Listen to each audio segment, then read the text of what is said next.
Hello and welcome back to Aetheral Space 15.22 Potentate Part 1. Hi Darnell. Hi, Tanhoney. Gosh, thanks for the greeting. Everybody, are you ready to engage in Aetheral Space?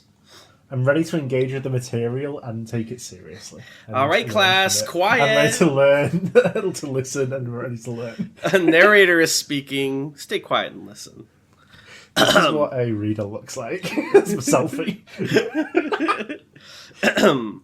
Sting. Oh, sorry. Sting of God. Those words echoed. Those words echoed. Those words stretched. Those words shook until they became the howl of a lonely wind scraping against an empty world. Serena Del Ced opened her eyes. Everything around her had changed in an instant. Her feet crunched down on fool snow as she turned on the spot. A massive, blood-red dome looked behind her, oddly pristine, its shadow falling over everything. The Ced. She was back at the Ced, but how? She looked up, and the volume of that question doubled in her mind.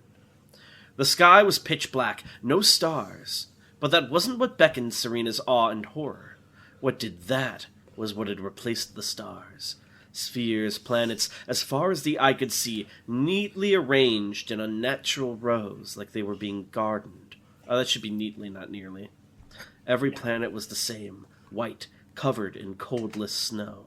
The Ced repeated again and again, stretching on forever. Wherever one went, it would just bring them right back here. What had happened?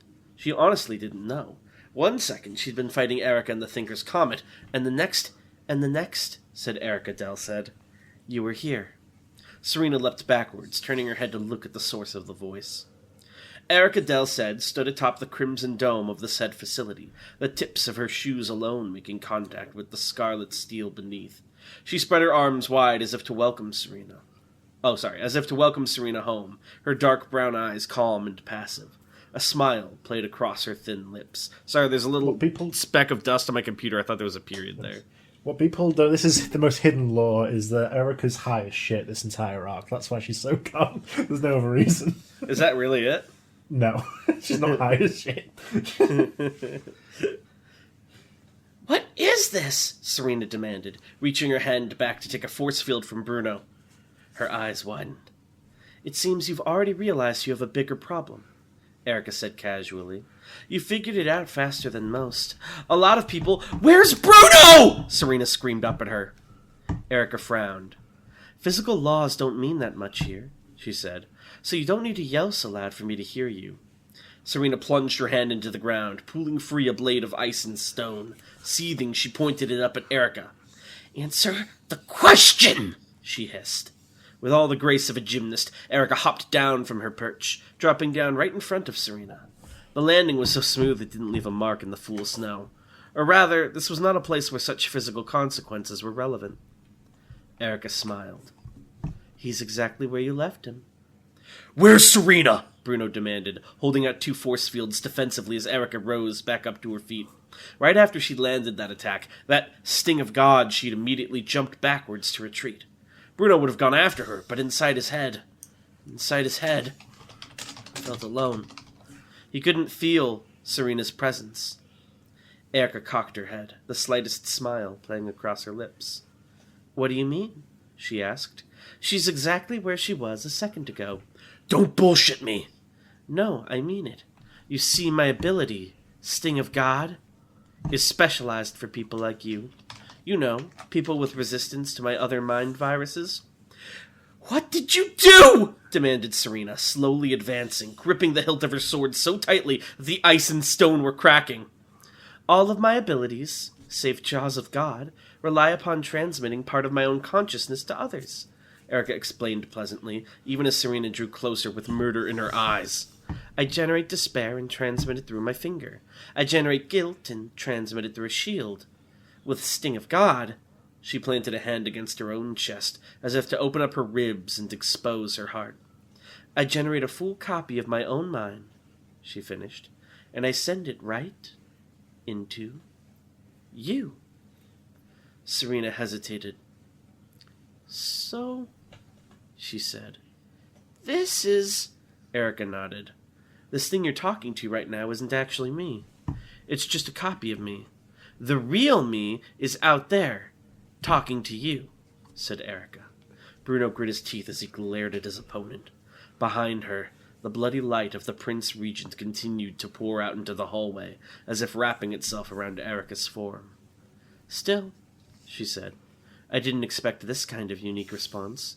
It seems one of you was automatically brought into the subconscious to repel my internal attack, while the other was kept in place to repel my external attack. Isn't the human mind a wondrous thing? She lowered her body, getting into a fighting stance, fists raised. Now that you understand, she said coldly, are you ready to begin? Serena didn't answer with words. She kicked off the ground, launching up a geyser of dust, dragging her hand across the fool's snow as she moved to generate a second sword. The weapons she'd created were oddly curved, though, and just before she entered Erica's range, she threw them with all her strength. They were not swords at all. They were boomerangs. The projectiles whistled as they spun through the air, zooming towards Erica again and again in a frenzied dance. Each time they came close, she repelled them with lightning-fast jabs of her fists, but that just sent them flying away. And sure enough, they soon returned. Boomerangs were nothing if not loyal. How many seconds would this keep Erica occupied, though? Serena wondered. In a mental landscape like this, could she even make any guesses? All she could count on were the seconds she lived inside. All she could use was what she could hold in her hands. She plunged her hands deep below, past the fool snow. For this she needed stone. Violet aether crackled around her wrists as she felt the rock changing shape beneath her, shaking the ground, and a growl of exertion trickled from her throat. 1 second, 2 seconds, she didn't know if she could spare, and she had it! Her growl became a roar, and from the earth she pulled free a sparkling trident of sparkling stone. The boomerangs were still dancing, and Erica was still dancing with them, but they would not survive long. One more jab would be enough to shatter each one, but that was fine. They had done their job, and they would do it one more time. They would give Serena the opening she needed. Smash! Eyes widened to their utmost. She spun the trident in her hands and lunged in, aiming for the moment right after Erica destroyed the boomerangs. Okay, I'm bored of this now. Only to desperately leap backwards the second she sensed it. Death. One jump backwards, 2, 3, no distance was enough. Even with Serena moving as quickly as she could, though, her speed seemed to reduce the further away she got from Erica. This was a world of will and memory, a world that Erica was quickly establishing dominion over. Serena could no more escape her than she could escape the sun. And she certainly couldn't escape the weapon clutched in Erica's hand. It was a black smear of a scimitar, so deep and so dark that it looked more like a hole in the world than a physical object. Mortal tendrils trickled up from its blade, tasting the air, hissing with barely constrained malice. Even Erica, the wielder of the weapon, seemed to hold it at a distance from herself. I told you, Erica said. My jaws of God allow me to harvest the memories and experiences of corpses. The final memory of any life, the final experience of any life, is death. I've sampled death more than anyone else. And here, she raised the blade, I've brought it out for you to taste for yourself. Bruno could feel it inside the heartbeat inside his own. Serena was in trouble. No more than that, Serena was in danger. Mortal danger. The kind of threat they'd usually face together. She was standing against all by herself. It was just like what had happened with the Black Blur. He'd left her to deal with everything all on her own.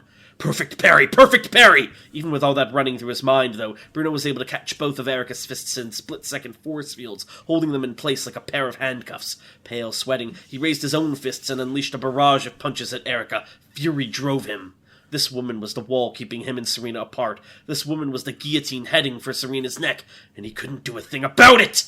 Erica broke free of the shields with ease, catching Bruno's fists out of the air and squeezing. It was all he could do to suppress a scream. He could already feel his knuckles creaking from the pressure she was applying. Don't they have fucked up hands? Yeah. Isn't that fucked up? She's torturing their tortured hands. It's a fight, you do what you do. Twisting his body, he slammed his foot into her stomach, breaking her hold and sending her skidding backwards. Serena! Serena! Serena! He reached out for her again and again, but she was distant. He wanted to pull her back towards him, out of their head, and back into the real world, but it was all he could do to brush against her with the very ends of his mental fingertips. Grabbing her was out of the question. He could barely reach her, but he couldn't just pull her out. The only thing he could do was... If I know myself, Erica said, brushing the dust off her stomach as she straightened back up, I'd say I've moved in for the kill already. The me inside your head, that is. Stop this, Bruno said tersely. If what you want is to complete this Prince Regent or whatever, we can figure out a way. But stop this! Let her go! There's no point in talking to this... There's no point in talking to this me about it, Erica replied calmly. The me who can decide to let her go is inside your mind. I'm just telling you what's probably happening based on my perfect knowledge of my perfect self. Desperation twisted Bruno's face as he took a frantic step forward. Erica, stop this! No, she said coldly. It can't have all been for nothing. It just can't. Erica! I've got a pretty good idea of the timing, too. 5. Serena retreated across the room-temperature tundra of the Sed. As she ran from Erica's pursuit, she could feel gravity shifting, tilting, pulling her across the sea of white towards the blade of black her hunter held. 4. Erica stepped out of the way of Bruno's punch, plunging her fist into his stomach and sending him flying up towards the ceiling. As she fell towards Erica, Serena constructed a gargantuan warhammer from the ground beneath her. Flipping through the air, she brought it down towards Erica's head, but one slash killed the hammer, such that it had never been, and the second slash went right for Serena's neck. 3. Before Bruno could even hit the ground, Erica had already leapt up to meet him, seizing him by the ankle and slamming him right down. There was a hollow crunch as his nose shattered against the floor, and a white piercing light cut through his consciousness to accompany the impact. An incoherent splutter escaped from his lips, tinged with blood. He couldn't pull her here. He couldn't pull Serena back. It was as Erica had said, their consciousnesses were fighting back against her intrusion. He could no more control the form that took than he could dictate the movements of his blood cells. Serena Del Ced escaped primordial death by an inch. Serena Del Ced escaped primordial death by half an inch. Serena Del Ced escaped primordial death by a quarter of an inch. Each dodge became more hopeless and desperate, and with each one the concept of distance became more and more obsolete. It was no longer possible to escape from Erica. No matter what Serena did, Erica was always right in her face. The world itself revolved around her. 6th, 8th, 10th, 2... Erica calmly approached Bruno as he lay on the ground, groaning. He had given up on defeating her in direct combat. With his mind in such turmoil, with his heart straining to escape his chest, he didn't have the focus he'd need to even stand a chance. For what he had to do now, he couldn't spare focus for anything else in the world. Even as his enemy looked down at him, he kept still. Even as his enemy raised a hand for the finishing blow, he kept still. Even as his enemy brought that fist down like the hammer of God, he kept still. The world was Erica Del Ced. The world was Blades of Black. Distance and perspective were gone, and space itself was on its last legs. Erica Del Ced was in every direction, a fractal of hostility, the black blade piercing through every available gap. The pincers of the world closed in on Serena Del Ced inexorably. It was no longer possible to block. It was no longer possible to dodge. It was no longer possible to... 1. Erica Del Ced went to say that word, but what actually came out of her mouth was quite different. Ow, she said. She looked down. Her hand, the hand she'd intended to use to end the life of Bruno Del Ced, was gone. Her right arm terminated instead in a clean stump, blood already spraying from the wound, painting both the floor and her opponent. Erica narrowed her eyes. I see. The person crouching before her, holding a steel sword dripping red, was not Bruno Del Ced. Her eyes were dripping with tears, and her jaw was clenched like anguished iron. The hand that held the blade trembled with fury and despair. Bruno, Serena Del Ced whispered. You idiots. One had to fight the enemy outside, and one had to fight the enemy inside.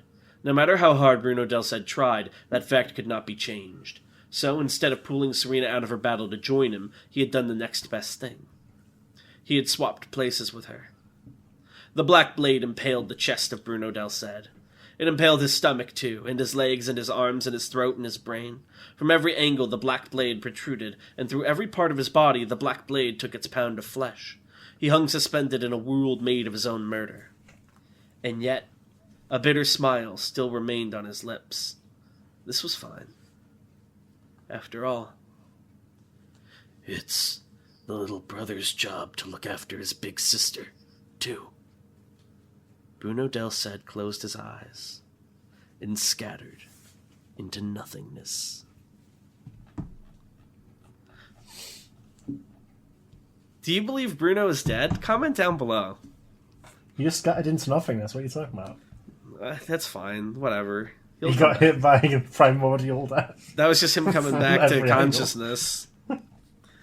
Pain is grief is just pain leaving the body, baby. He'll be back. Oh.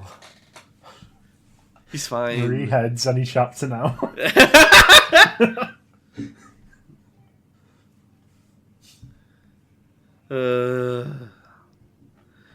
I'm in denial. That's the stage I've hit. I'm just not gonna believe it. You can believe what you want. I just I'm so sorry. no. He's fine. He's not fine. You just saw him get fucked. He's fine. Nice bait. Make it believable next time. Weiser asks, Omnigungnir has 7 forms with 7 different abilities, though we only see the spear, crossbow, buckler, timer, and hammer. What are the other 2 forms? The other 2, so the bow that Rex uses is an 8 form. That doesn't count as one in the 7. Yeah, so what are the other 2 then? Yes, give me one moment. Let me just search my mind palace. There's the axe, which it basically he can like slash it and then continue slashing that same spot again and again if he gets a good hit in with it. Okay. So as long as he has the axe out, like at certain intervals, it will continue making that attack on that same spot. Did you decide this ahead of time, or are you deciding it now? This is coming up my brain right now. Oh, fuck. So you decided there were 7, but you didn't choose all 7 of them? I like to give myself room to add more. Okay. What's the 7th one, then? We have the axe. 7th one? It's a scepter. Okay, It's what's like the scepter a do? magic staff.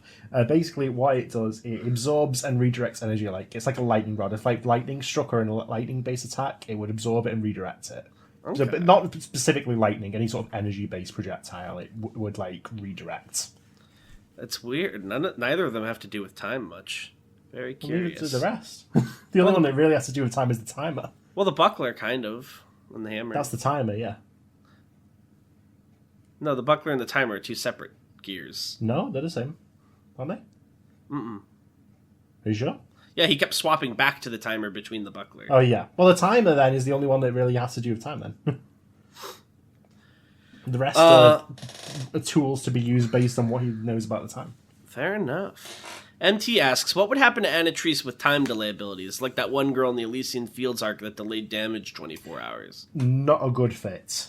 It probably wouldn't work too well. Not very compatible.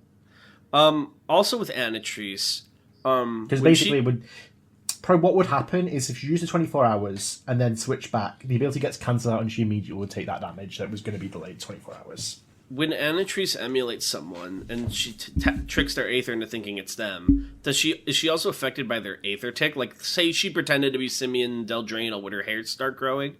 Yes. Ooh! She should do the Hellhound in her sticky Aether. But it would only last until she stopped being the Hellhounds. Yeah, but that's enough. Who else had a good tech that's dead? I'm trying to think. We haven't seen that many ticks, huh? Damn. Lan asks, why is the Hive of Malkuth a bounty hunter? This was answered in the thread, I believe. It's a convenient way for them to collect abilities. Okay. And lastly, Lan asks... Getting too much heat. Lan asks, why was Rufus called the Supreme? Or the Supernova? What he was not called. Sorry. Why was Rufus called the Supernova? Because the flames so bright. Got him. All right. Well, thank you all for watching. And hey, if you've been enjoying Aetheral Space, maybe you could leave a review. You just got Aetheral Spaced. You just got Aetheral Space. Send this to 5 of your friends, or Dragon will find you in real life. It's true, and you don't want that. It's really annoying. Dragon.txt. Oh my god. All right, thank you all for watching, and we'll see you next time. Bye. Bye.